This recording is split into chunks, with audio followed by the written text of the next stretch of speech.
Jenny. I'm 22 years old. I'm from San Pedro, Laguna, Philippines. I'm working on a street. Ano ang English nun, te? Prostitute?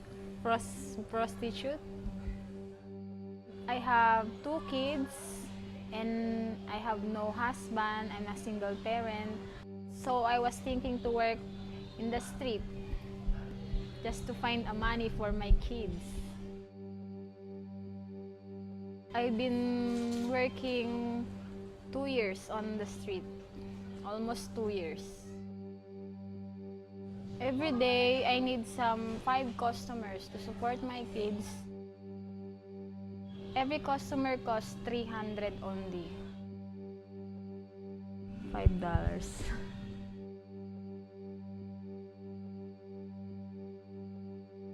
I start working at 5 in the afternoon, and if I have 1,000, I'll go home.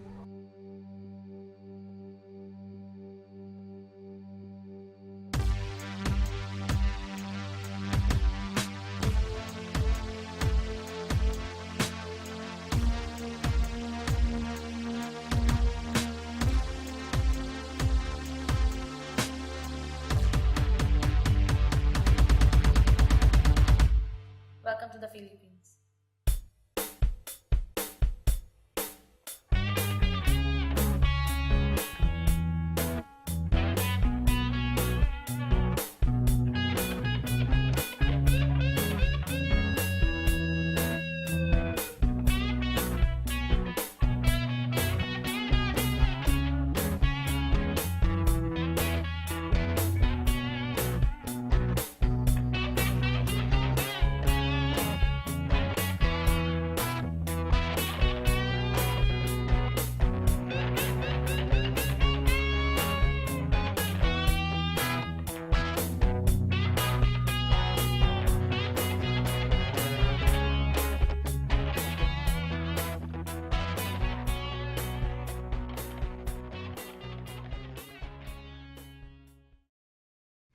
It was my friend who used to work here in the bar also that invited me over here in Angeles.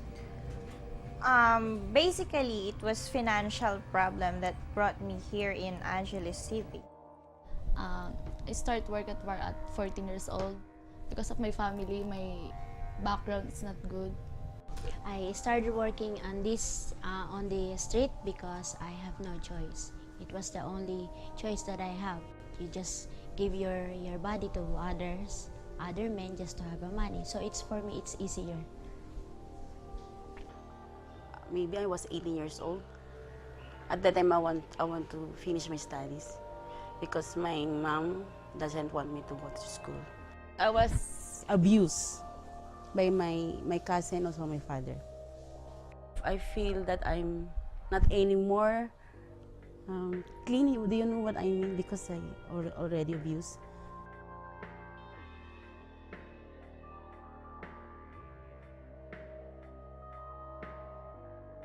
Most of the women that come from the province, they are looking like having dream to go to Manila, to go to the big city. They thought that they can really earn money in a nice way, but it end up on prostitution.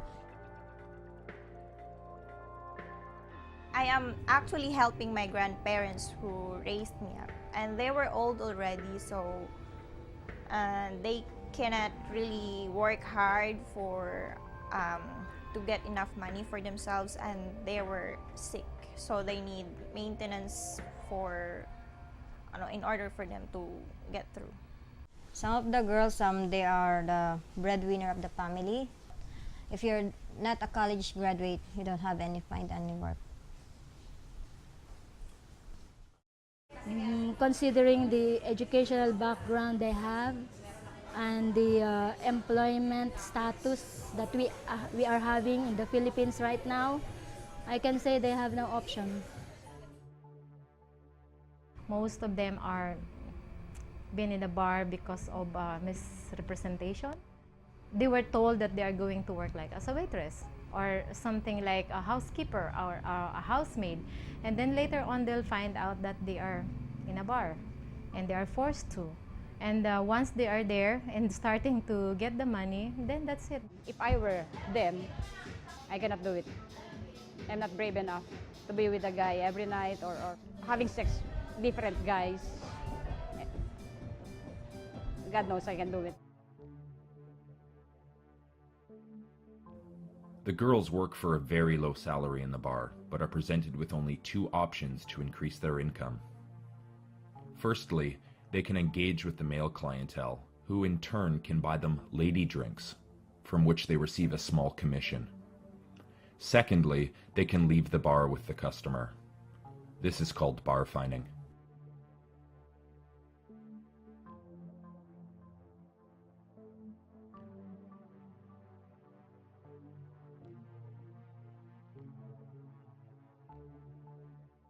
There are some guys that if they're buying ladies drinks, they kind of like, they think that they can do what they want to you already. They're going to touch your body, your private parts, even though you're still on the bar. And if you're not gonna do it, they're gonna be mad because they will say, I am buying you drink, you should do this. That's your work, that's your job as a bar girl. You know, you should give pleasure to a man.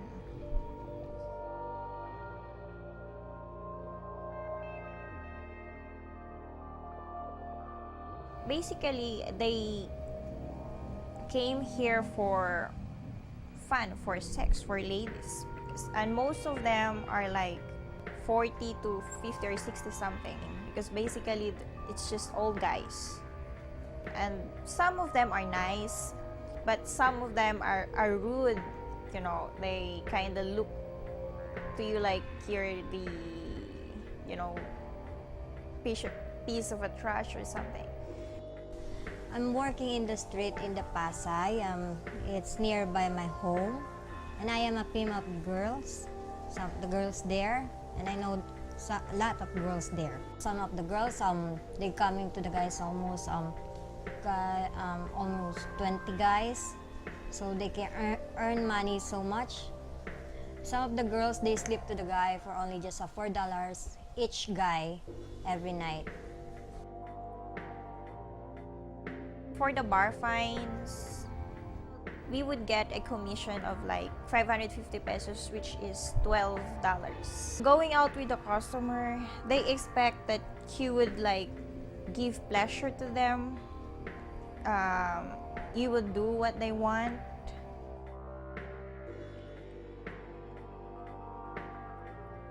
The first I worked in the bar when I was 17 years old. I have known before some girls who work like 16.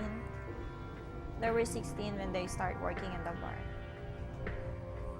But the management, of course, doesn't know about that. My parents didn't know about it because I didn't tell them. I didn't tell them because I was afraid. I was hurt, you know, because I was there for my family, even though my family doesn't know I am working in a bar.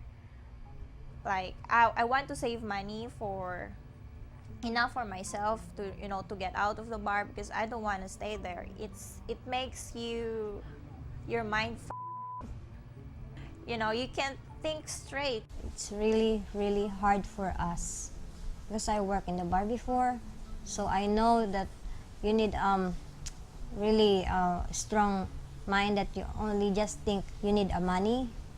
You don't like to work just like that, but you only just think I need money. Then when you finish and make sex to the others, you're gonna have a self-pity. You're gonna be angry to yourself. And you only ask to yourself is, why I have to do that? But I have no choice. I don't like to do that because I don't have any choice. I ask myself, how can I stop this work? And I only just think I don't have any choice. Working in a bar is really a gamble. Yeah, that's the sad story. We can see them living a miserable life. I know girls that they want to get out of the bar, but they just don't know how to do it. They just don't have enough courage to get out there. I can say they have no options. Life will be more miserable after working in the bar. Some of them, they just go back to their province, and some of them, they try to make a little business, selling some like cigarettes, candies, like that, or peanuts down the street. Okay, do they make enough money to live off selling peanuts? I don't think so. I don't think so. I was sitting in a street and I was looking at the girls who is older than me, for about 50 years old, 40 years old. I was looking, oh Lord, I don't want to be like this. When I was going back home, I was like, I was drunk. I was like crying to God that, Lord, I want to leave this place because I don't want to stay alone here. So I don't have the courage. You have to give me that courage because I want to leave this place. Please help me. Help me to get out of the street. And then God answered me. It was not only to give me the strength, to give me the courage to leave that place, but to give me a person that's going to help me. And it was Ate Virgie that was used by God to help me from that state. And I was really thankful God that was using other people to help me. Yeah, that's the way I was out in that street.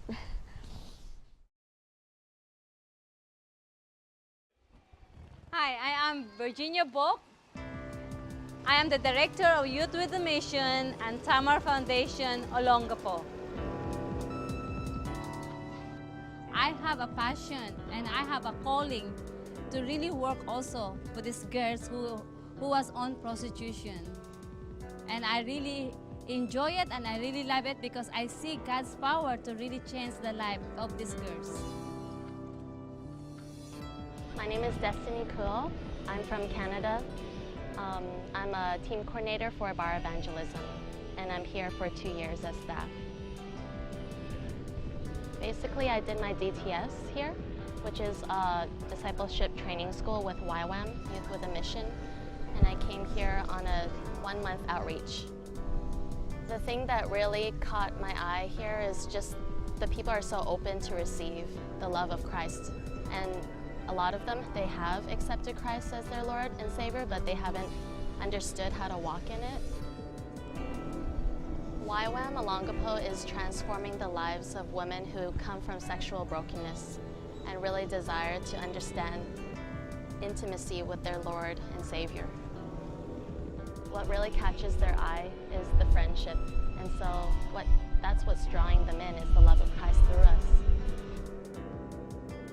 When we do outreach to these women, we actually go out to the bars ourselves, and we basically go as a team into the bars.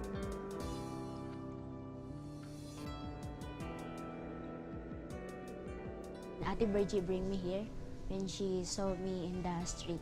She was just encouraged me to go with her here in Olongapo. She told me that actually she introduced to me about Jesus Christ. There's someone who really love you.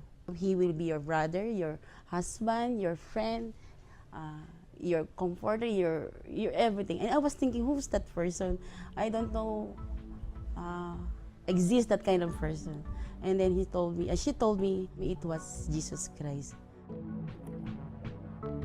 Tamar not only introduces women to Jesus, it teaches them about God, the Bible, as well as their worth and new identity in Jesus Christ. Through regular Bible studies and classes, Tamar is truly being a part of the transformative work of Jesus Christ in the Philippines.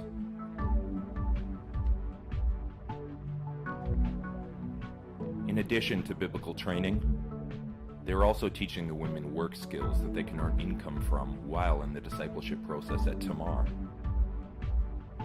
The intention is to give the women work skills to go back into society with so they can leave the program with job prospects and a sense of dignity.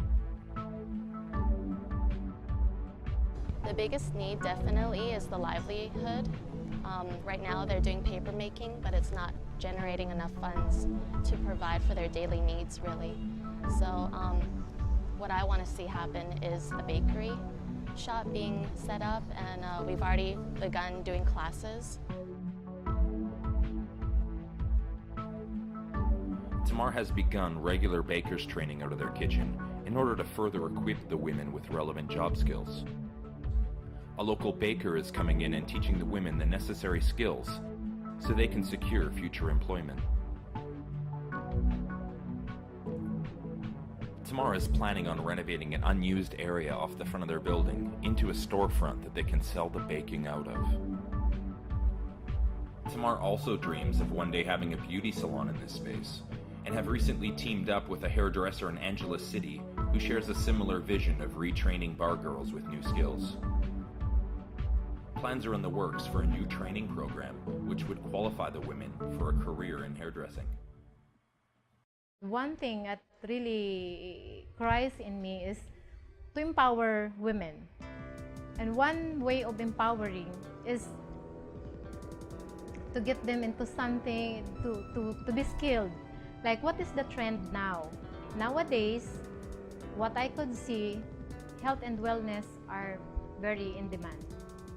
What I would like to do is to train them to have a hairdressing course, beauty care, massage therapy, and once they finish the course, they are able to get their license and, hey, I have it.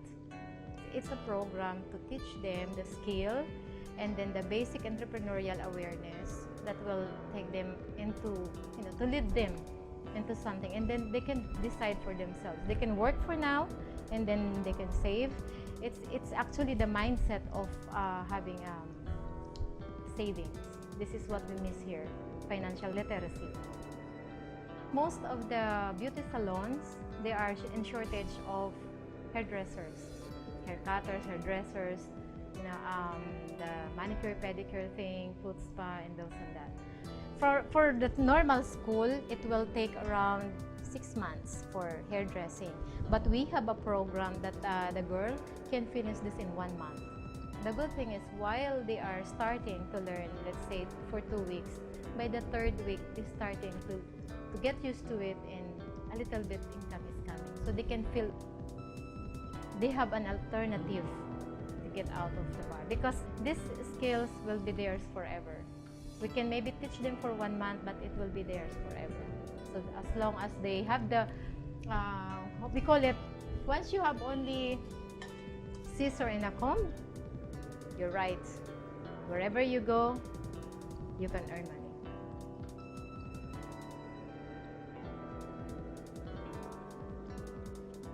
The needs of these girls, all of them, they wanted to be a professional. They wanted to finish the school.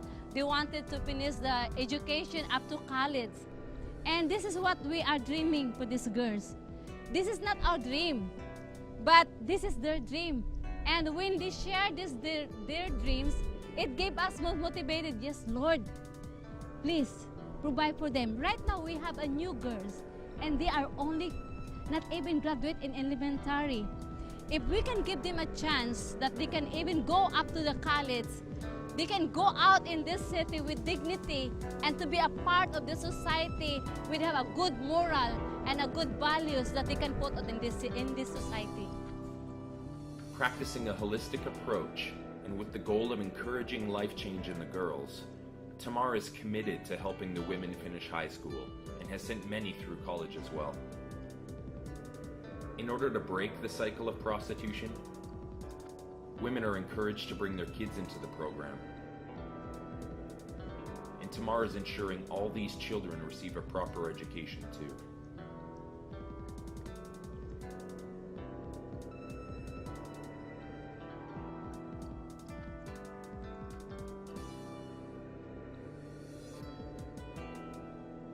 Having like an organization like this is really important, especially for the girls, because there are some organizations that just neglect the needs or the girls on the street. This one is really focusing on the girls and how they can restore what is broken in the lives of the girls that been into the bar or in the street.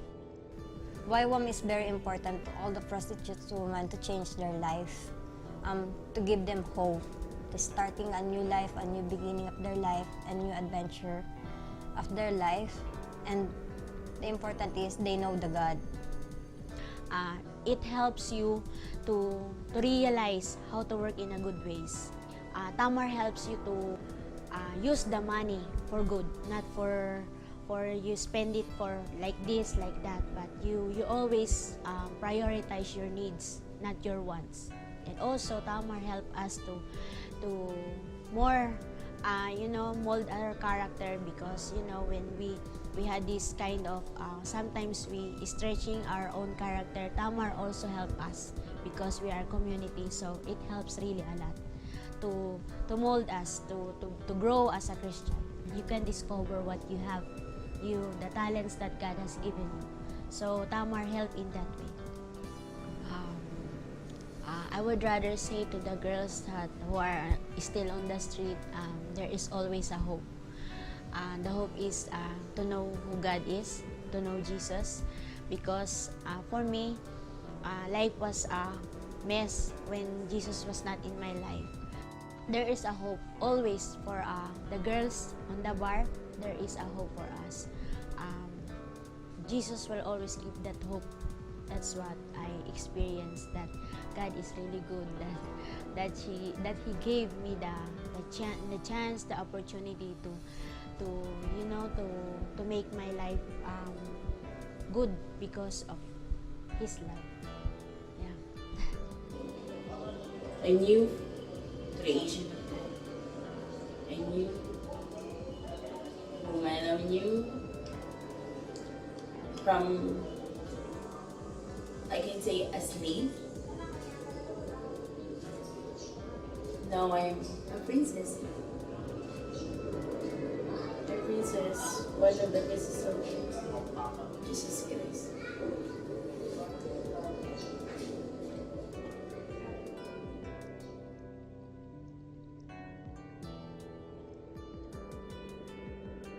YWAM Olongapo definitely needs more volunteer workers who are willing to devote their time and effort into the ministry. So if we have lots of staff that is really more focused on the girls, we can really take care of lots of girls in this ministry. In fact, we can even pull out this house for the girls, because this is really made this house for these girls. We just need people who are willing to devote their time and even their prayer or financially. Tamar relies on outside support for all the women in the program. On top of food and medical expenses, there's also educational costs for both the women and their children. Depending on the level of the schooling and the number of children, monthly expenses range from $100 to $400 for a girl while she's being discipled at Tamar. In order for Tamar to expand its ministry and rescue more women out of prostitution, it needs more outside supporters. They need you. The biblical mandate to missions is clear. Go therefore and make disciples of all nations. Loose the bonds of wickedness, undo the straps of the yoke, and let the oppressed go free. As Christians who have been redeemed from bondage by Jesus Christ, we now have the great pleasure of going out into our neighborhoods and the nations and doing the exact same thing. The love of Christ towards us should motivate us to be active in redeeming what is broken, to be an advocate for those who have none, and to be restoring the streets to dwell in. We urge you to pray and consider how you can be a part of rescuing women, ending the cycles of prostitution, and restoring worth and value to these women in the Philippines. We call you to live on mission with both your lives and your finances.